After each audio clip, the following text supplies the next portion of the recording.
Have you guys ever walked to the point where your feet got numb? Unfortunately, I have. The longest I've ever walked, and granted it was over like a 4-day span, was about 28 miles. Give or take. By force. But that's a story for another time. But even as torturous as 28 miles over the span of 4 days, and it wasn't consecutive like we slept at night, but even 28 miles shies and pales in comparison to how far the people in today's movie actually end up walking. Holy hell, not even close. And today's movie is a brutal one, so prepare yourselves. Yay! So strap on your comfiest walking shoes, your walking boots, because today we're gonna embark on an absolute doozy of a journey of a doozy of a movie. Oh. So without further ado, let us begin. The Long Walk is set in an alternate 20th century dystopian society 2 decades after a second American Civil War, where after that second Civil War, America was taken over and run by a totalitarian military regime. Now that's a mouthful. The regime leader, a creepy, power-hungry dude called the Major, thereafter created an annual nationwide event called the Long Walk, where 50 males from across the United States, one from each state, are chosen via a lottery-type selection to compete. The objective in the Long Walk is to be the last person walking, and if you win, and therefore are the last person walking, you receive a fat cash prize, plus the fulfillment of any one wish that you so please. Anything. Whatever wish your heart desires. And this year's Long Walk begins as any other, with 50 boys chosen from across the country, gathering together to begin the walk of a lifetime. A walk that will last a lifetime, too. Damn. Our main man, Raymond Garrity, is one of the 50 selected for the Long Walk this year, and he just so happens to be from the same state that the Long Walk takes place in. Home field advantage. So his mom is actually able to drop him off at the gathering as a check-in point, and she's obviously torn up by it, hating that he volunteered for this because yes, it is a volunteer-type competition, even as deadly as it is. And given the stakes of the competition and that her son could very well die, and very well might, this is his mom's, and probably any mom's, worst nightmare. But if he wins, he could absolutely change their lives. Don't know if it's really worth it though, but... After all 50 of the selected guys have arrived and checked in, some introducing themselves and engaging in pleasantries with their new competitors, sizing up the competition a little bit, some of them being more hostile and unfriendly than others.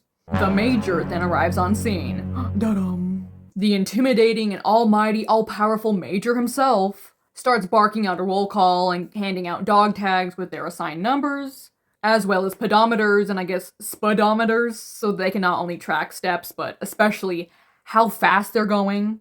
That's not a speedometer. You know what I mean. A human speedometer. Ew. I was thinking, what if I added a pedometer to Leroy's leg at night, and in the morning it's at like 10,000 steps? Honestly, at that point, I would just have to smash Leroy over like a piece of furniture. I'd have to get rid of him. After which, the Major then begins a guts and glory type monologue about the importance and the efficacy, the positive effect of each year's Long Walk on the nation. The nation having been struggling and impoverished since the close of that second war, and then the Major begins going over the rules and restrictions, declaring that there will only be one winner, obviously, and that each contestant has to constantly maintain a walking speed of 3 miles per hour, and if they don't and slow down even momentarily or stop altogether, for any reason, they will each get a maximum of 3 warnings before being shot and killed. And not to mention that those 3 warnings only refresh and restart after several hours. Count me the hell out, oh my gosh. So the stakes are kind of a little too high. But I guess they're all desperate for that prize money. So may the best man win. Don't get me wrong, I actually like walking for some reason. I actually do walk a lot of places, but I don't go that far really. And I definitely don't walk by force or under the threat of death, so... Anywho, after the Major lays down the law, he then fires off a gun. thus commencing the horrific nightmare that is the long walk. Yay, go team! Count me out immediately. And once the group of 50 boys begin the trek from hell, they're accompanied by soldiers riding alongside them in military trucks with massive guns, as well as a few heavy-duty cameras so that they can broadcast the event to the whole entire nation. Smile and wave, boys. And just as someone who's got plantar fasciitis, where unless I have like hella arched shoes or arched insoles, it feels like I'm walking on daggers, this whole event sounds like my absolute waking nightmare. Holy hell. Our first display of just how seriously they take the warnings comes when one contestant named Gary Barkovich has to stop mid-stride to hurriedly and frantically take off his shoe to remove a pebble. Horrible. Imagine that. Ew. And very quickly, he burns through his 3 warnings, because it does take some time to untie, get the pebble out, retie a shoe, and he just barely gets back to his feet in time to avoid getting shot. But imagine walking with a pebble in your shoe for that long. Hell no. Pretty soon into this walk from hell, a sort of camaraderie friendship emerges between 4 of the competitors. Those competitors being Ray Garrity, Pete McFreeze, Hank Olson, and Arthur Baker. And most of the other guys just keep their heads down and lock in. Because yeah, at the end of the day, there can only be one winner, so any friend you make on the long walk, they're gonna end up dead. Or you yourself are gonna end up dead, so. But I mean, at the same time, why not make friends along the way? Because I guess talking and being distracted by that will make time go faster, right? Hopefully. And these 4 new buddies call themselves the 4 Musketeers. At around mile 7, disaster strikes when a kid named Curly, who absolutely looks like 15, 16, even though you gotta be 18 to even volunteer, gets a Charlie horse in his leg. Is that the only place you can get Charlie horses? Oh. Anyway, he gets this muscle cramp and can barely walk. Oh, already? So Garrity swoops in to help him keep pace and to walk his way through it. So props to Garrity for helping out his fellow brethren. But eventually, the Charlie horse gets the better of Curly, who seems like a nice kid, and he collapses to the ground, very quickly burning through his 3 warnings. But unlike Barkovich, who had the pebble in his shoe, Curly does not get back up in time, and despite everyone yelling encouragements at him to get back up, it's not enough, and Curly is subsequently shot to death. In front of all the other competitors. Boy, that's a fantastic way to boost morale, isn't it? So 1 down, 49 to go. But the show must go on, and they literally cannot stop. So, has to go on. The show has to go on. Not only do you need to eat and drink while continuing this constant 3 miles per hour pace, and they do get water and food rations along the way, as they should, you also need to figure out how to use the bathroom whilst doing so, while maintaining your pace. And you know, since they're all guys, peeing is easy enough. But what about number 2? What about number 2? We'll see how that plays out soon enough. Oh boy, can't wait. The second casualty comes at mile 17, when a contestant gets a seizure mid-stride, and obviously cannot get back up to his feet quickly enough, and is subsequently shot. Which Barkovich over here makes a lighthearted mockery of, immediately establishing himself as a callous, unlikable douche. Haha, guys, the odds just went up for us. So Barkovich is a top-notch stand-up guy, off the bat. And there's this other competitor called Stebbins, who's kind of on Barkovich's asshole level. He's just not as loud or outspoken about it. In fact, Stebbins is kind of quiet. But when Stebbins is speaking, it's something kind of rude. And throughout the long walk, the group passes by the occasional bystander watching from the sidelines, but only people who are area natives, because an actual sizable audience is not allowed until the final stretch, until the final 2 competitors are left. Because, you know, there's nothing quite like suffering in front of a loud, jeering audience. Can't wait. Up ahead from the self-entitled 4 Musketeers, Barkovich is being an asshole again and taunting and tormenting another competitor named Rank, mocking him and riling him up until Rank retaliates and charges him. But it's a swing and a miss, because Rank misses and eats dirt or eats pavement and hurts himself in the process. And already having used up 2 warnings in the time period that Barkovich was messing with him, Rank doesn't have enough time to get up, he's already on his 3rd warning, and is subsequently shot and killed. All because of Barkovich.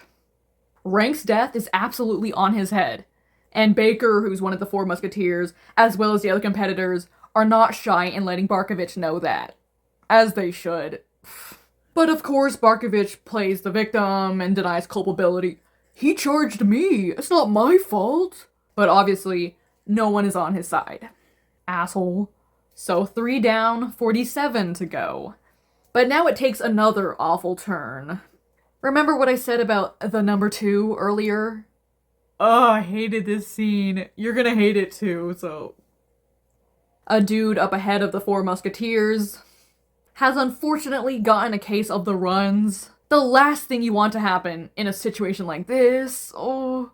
So he has to just momentarily squat and get it out as much as he can, as quickly as he can, while trying to keep walking in between.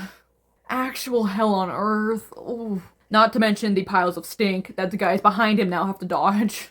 But this poor, very unfortunate dude stops 1 too many times and burns through 1 too many warnings, and eventually gets shot mid-poop. Mid-pants down. The worst. Dying because of an unlucky and horribly timed case of bubbly guts. I wouldn't put that on my gravestone.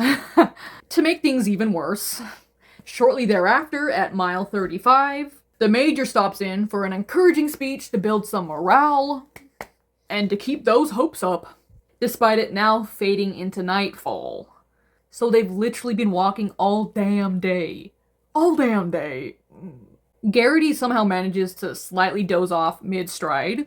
Impressive. Even getting to the point of being able to dream. And he dreams of his mom, which is kind of sad. Thankfully, Pete wakes him up after Garrity gets a slow pace warning, because Pete's a real one. Off the bat, we realize that Pete is a real one. Pete's a supportive OG.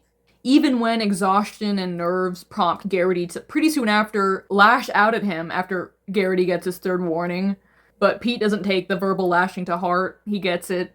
But right then and there is not a good time for Garrity to have just burned through his 3 warnings, because, they kind of restart every few hours. Because now they have just come to a hill, and they need to continue maintaining that 3 miles per hour up on the incline. So Garrity needs to be on the ball. And this hill is where quite a few boys get taken out of the competition because of the steep incline and having to maintain that steady 3 miles per hour uphill. One of them almost being Garrity before Pete swoops in to help him maintain his pace uphill. Despite Garrity just chewing him out. But everyone's a bundle of nerves at this point and exhaustion, and I get it. That asshole Barkovich yelling and taunting Garrity the whole time because Garrity is this close to being shot. The entire hill scene. What's wrong with Barkovich? Someone needs to turn around and punch him in the face. But Pete keeps Garrity moving and motivated. King Pete. And once the hill endeavor from hell is over, apparently 14 of the competitors died on the hill. And according to Pete, that means only 18 are left. By mile 67, Olsen, who is one of the 4 musketeers, is not looking too good. Not his typical chipper, chirpy self. And it's probably the flat, non-padded Vans. Those were not the best choice for this. At all. If I wear flat shoes like that and walk around for more than, 3 hours, my feet go numb on the sides. There's no support. There's no padding, and they are a terrible pick for the long walk. Everyone's exhausted by this point, and understandably miserable and grumpy, and they're in hell. They're in hell. Long story short, in hell. But Pete is still trying hard to lift their spirits, especially the spirits of the 4 musketeers. But it's a tough job with a tough crowd. I think what really helps Pete out is that Pete looks fit. Pete looks like he could walk a mighty far distance. Same for Stebbins. Stebbins looks pretty fit, so... got some competition there. But despite how horrific everyone's feeling and how much pain their feet are probably in, maybe even some of them have chafe. Oh, that sounds horrible. The 4 musketeers soldier on, trying to make the best of a terrible situation, seeming to be the most upbeat of all the competitors, even at this point into the competition. That's the power of friendship for you. I mean, on day 3, 144 miles in, they even engage in a couple rounds of catch with a ball that Garrity brought. So the 4 musketeers are kind of keeping each other sane and motivated and upbeat to an extent. And on the horrific subject of chafe, some of the guys are wearing jeans. Jeans! What? Name a worse type of pant to wear for this competition. I will wait. I'll be waiting years. How do you survive that and not get chafe? Oh my gosh. And it even rains later, so wet jeans? Walking in wet jeans? Oh, that is my personal hell. Whew. On day 3, Garrity reveals to Pete, Garrity and Pete being the closest of the musketeers, it seems, that his dad was actually killed for not bowing to the regime, for rebelling against them by owning illegal materials and teaching illegal ideas, and for not backing down when confronted by the Major and his soldiers. So, while Pete's wish, that big wish if he wins, would be for there to be 2 winners in the future of the long walk, Garrity tells Pete that his big wish would be to kill the Major. Fair. And he would actually do so by wishing for the Major's gun, the Major's carbine, which is a type of rifle, and killing the Major with his own gun right on the spot. Right on the winner pedestal. So killing the Major, getting justice for his dad, is Garrity's main determination and motivation. And Pete's a little taken aback by that, mostly because he's concerned for Garrity's potential well-being if he did that to the Major. But he generally supports the idea because who couldn't hate the Major in this situation or in this society? Though Pete doesn't really see the killing of the Major bringing about much change, but Garrity's determined regardless. I think there's a spider on my wall. Be right back, wish me luck. I'm back, and I survived. Guess who didn't? Come mile 170. Mile 170. There's a cloud of doom and despondency and definitely exhaustion over the group, worsening with every person that's eliminated and with each step they're forced to continue taking. Hell on earth. Hell on earth. I mean, even Barkovich is quiet by this point. That's a miracle. Walking for 3 days straight, though, and 170 miles? Huh? Oh. At mile 201, Olsen is looking really worse for wear and is barely hobbling along. It's those damn shoes, man. And so, exhausted and enervated out of his wits, Olsen, against the pleadings of his fellow musketeers, turns back to grab at one of the military vehicle's guns, subsequently getting shot in the leg, and falling to the ground, to his fellow musketeers' horror. So now Olsen can no longer walk on the long walk. So Baker runs back for him, and Garrity runs back for Baker, because by this point, Olsen's already burned through his warnings, and there's really no saving him, because he can't walk. As traumatizing as it is, the musketeers have to continue on and continue walking and leave him, and Olsen actually does get left, because the soldiers choose to leave Olsen alive to slowly bleed out, instead of shooting him and killing him on the spot, to send a message and warning to the other competitors of why you shouldn't try to grab their guns. So rest in peace, Olsen. On day 4, 4 days of straight up walking, non-stop, Barkovich actually begins attempting a sort of redemption arc, trying to buddy up with Garrity and by extension, the 2 other musketeers, tearfully apologizing for killing Rank and for being an overall asshole the whole time. I think because Barkovich has lost his edge and has realized, probably too late, that isolating himself from everyone, the whole group, was probably not the best play. And in general, by this point, Barkovich has just burned through all his drive and determination and energy. He's at his wit's end, and he knows he cannot continue for much longer. So, in a refusal to be taken out by the callous, unfeeling, uncaring soldiers, Barkovich runs up ahead and stabs himself in the throat, repeatedly. But he ends up living long enough to be shot by the soldiers anyway. So, hate to say it, but not really a massive loss. Barkovich made his bed, and now he's laying in it. But now, by this point, there are only 5 guys left. Garrity, Pete, Baker, so 3 of the musketeers still going strong, Stebbins, who by this point has become pretty sick. He unfortunately caught some type of flu at the worst time possible. The final dude being a guy called Collie Parker, who definitely seems the go-getter type, and definitely seems like he could have the win in the bag. You know, one of those types. At least 3 of the musketeers are still kicking though, you know. Come on guys. Along the way, along the route they're forced to take, Garrity actually comes across his mom, who's been waiting at a certain point for him to pass by, and she's even more distressed by the fact that his shoes just wore out, and he's now walking barefoot on the pavement. But now that Garrity has seen his mom, he's probably feeling a lot more homesick and hopeless, so he runs back to her, despite her screaming, no, keep going, and Pete doing the same and trying to get him back on track. Pete manages to get him back walking right as Garrity's third warning rings out. The whole incident nearly giving his mom a heart attack. But Garrity is just so tired of this. He wants to go home. He wants to go to his mom. He just wants to quit. And, live, but quit. Pete is Garrity's godsend, though. Pete has saved Garrity's ass so many times over the past 5 days. And after this most recent life-saving of Garrity, Pete opens up a bit about his past. And he's had a pretty crappy life.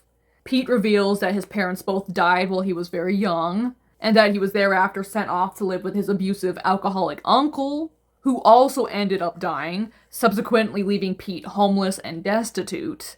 So Pete had to survive on the streets for quite a while, almost dying after getting into a near-fatal street fight, which gave him his scar. So Pete's been fighting to survive far longer than the past 5 days. And Pete's here pep talk is exactly the motivation and drive that Garrity so desperately needs right now. So Pete's a lifesaver. Anywho, by mile 306, those 28 miles I was forced to walk kind of sound like a cakewalk, comparatively. I feel a little better now. Collie looks like he's damn well had enough. And in this case, looks are not deceiving at all. Because in a last resort form of rebellion, and wanting to get the hell out of this hellscape walk, Collie charges the soldiers and actually manages to grab one of their guns, shooting the soldier before getting shot himself. And of course, the 4 other competitors have to continue on and can't intervene, but Collie's not done yet. Though shot and incapacitated, Collie still has his determination and rebellious spirit with him, and refusing to be killed by the soldiers, Collie picks up the gun he finessed and shoots himself. A final act of rebellion and a middle finger to the regime. When nightfall comes around, and with it, mile 324, Baker's in a really bad state. Bloody-nosed and delirious, he's on the way out, and he knows it. He knows he cannot go much farther. So, being a religious guy, he passes his cross necklace over to Garrity, so that if Garrity wins, he can pass the necklace on to Baker's grandma. Which is kind of sad, because at this point, Baker knows he can't go another step. After an emotional and especially enervated and exhausted goodbye, Baker breaks away from his musketeer brothers, and finally gives in, heading back to expire his 3 warnings, and eventually getting shot to death. Another musketeer down, and it breaks Garrity and Pete even more. Now down to 3 remaining competitors, the beloved Major makes another star appearance, with another monologue about endurance and glory, and you can do it, boys. And by this point, Garrity has had it with the sound of that old cretin's voice, and he makes it known, telling the Major off. But the Major loves the attitude. That's the spirit! Huzzah! And on this now final stretch, with just Garrity, Pete, and the very sickly Stebbins remaining, Stebbins reveals to Pete and Garrity that the Major is actually his father. That Stebbins is one of the Major's bastard kids. One of many, apparently. And I think the reason that Stebbins has only just now begun opening up, having mostly been quiet and cryptic and arcane the whole walk up till this point, is that he knows he's reached the end of his rope. And given how horribly sick he's unfortunately now become, he knows that he won't be able to go much farther. Imagine having the flu with fever, body aches, chills, runny nose, while having to consistently and constantly walk. Oh man.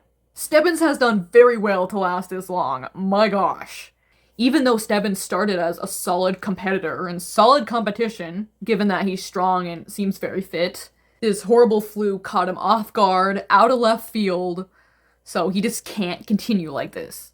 So, after ending on a more positive, somewhat friendly note with Garrity and Pete, Stebbins just stops walking altogether and gives up, getting shot and finally being put out of his misery. Because you know he was in horrible misery that whole time. Oh, poor guy. That's just not fair. I feel like he probably could have won if he did not get sick.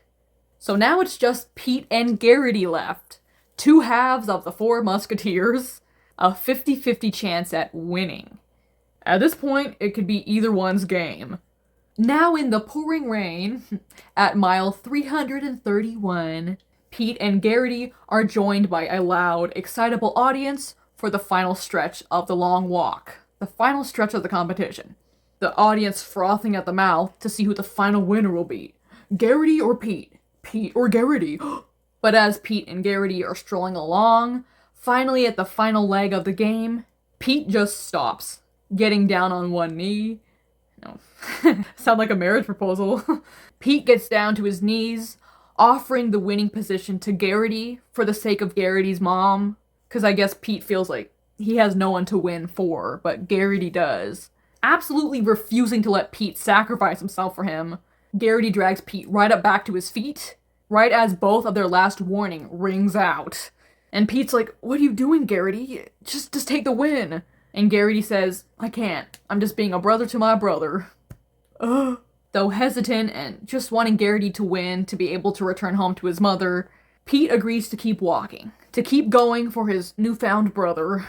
But right as Pete agrees to keep going, Garrity has other ideas.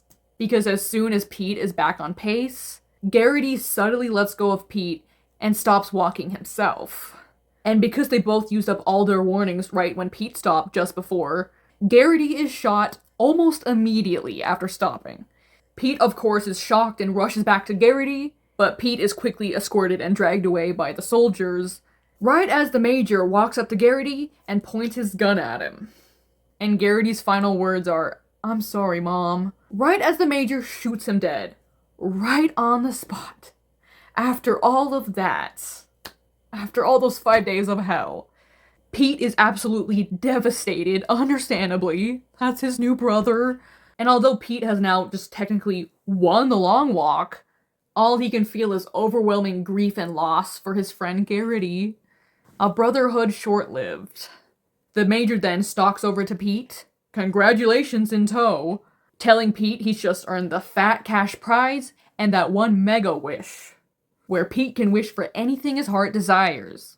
But Pete obviously does not give a damn about cash or prizes or wishes at the moment, as he's battling this tidal wave of grief. But the cold, callous, unfeeling Major is insistent on knowing Pete's wish. "Come on, son, the whole world's waiting."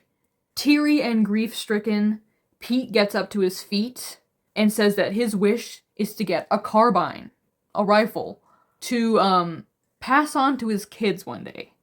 That's the only reason he wants it. Though a tad hesitant at first, the Major orders his guards to hand Pete the gun, assuring them, "Don't worry, he won't shoot. He's just won way too much to throw it all away here." Except the very second that Pete gets the gun in his hands, he turns it on the Major. The Major straight away demanding his guards, "Hold their fire, hold your fire!" The Major thinking he can, I guess, smooth talk Pete into putting the gun down, reminding Pete that the prize money is all his and not to throw it away. "Don't throw it away right now, son." But Pete is absolutely past the point of caring about money. Even though by this point, after all I endured walking 5 days straight, I would be thinking about that money a little bit. And with the words, "This is for Ray/Garrity," Pete fires the carbine and shoots the Major, killing him, fulfilling the wish that Garrity would have enacted had he lived and won. And for some reason, the soldiers don't shoot Pete. I guess because that one wish is untouchable. And despite having just walked hundreds of horrific miles, Pete turns back in the direction he was previously headed and continues walking along the pavement into the cold, rainy, abysmal night. And then it cuts to black. Thus it ends. So does Pete not get the money now? Is the cash prize out of the picture? Oh my gosh. I think it actually might be. And Pete deserved that money. And even as much as I would have liked for Garrity to win, to, be reunited with his mom, I was definitely rooting a little more for Pete. I mean, Pete had to save Garrity's butt so many times, so it feels like that since it came down to the two of them, it was only right that Pete won. It was only fair and only made sense. Apparently in the book, because, this is based off a book, Stephen King, our king Stephen King. In the book, the ending is actually a little different. It's down to the same three last competitors, Pete, Garrity, and Stebbins in the book, but Pete actually surrenders himself like he did in the movie, but he actually goes through with it, and Pete ends up dying and sacrificing himself so Garrity can win. So the movie switched the winning of the last two competitors, which I'm actually here for. But yeah, regardless, what a brutal movie, oh my gosh. It's definitely one of those movies that keeps you on the edge of your seat, keeps you very invested, and very much in suspense. And for a whole movie where the whole concept is just boys walking, guys walking the entire time, it was entertaining start to finish, and I was very much hooked. For some reason, I feel like the movie didn't really, not do well, but didn't really get out there that as big as it should have, because I think it's a really good movie. I highly recommend you go watch it for yourself. Just keep in mind that it's pretty brutal. It's a pretty brutal movie. And it's pretty devastating to watch, actually. Oh. But if you want to watch it, go for it. I can't stop you. I literally cannot stop you. You're your own person, so go do your own person type things. If you want to watch it, it is a good movie. I'll give you that. And with that, we shall see all you lovely people next week.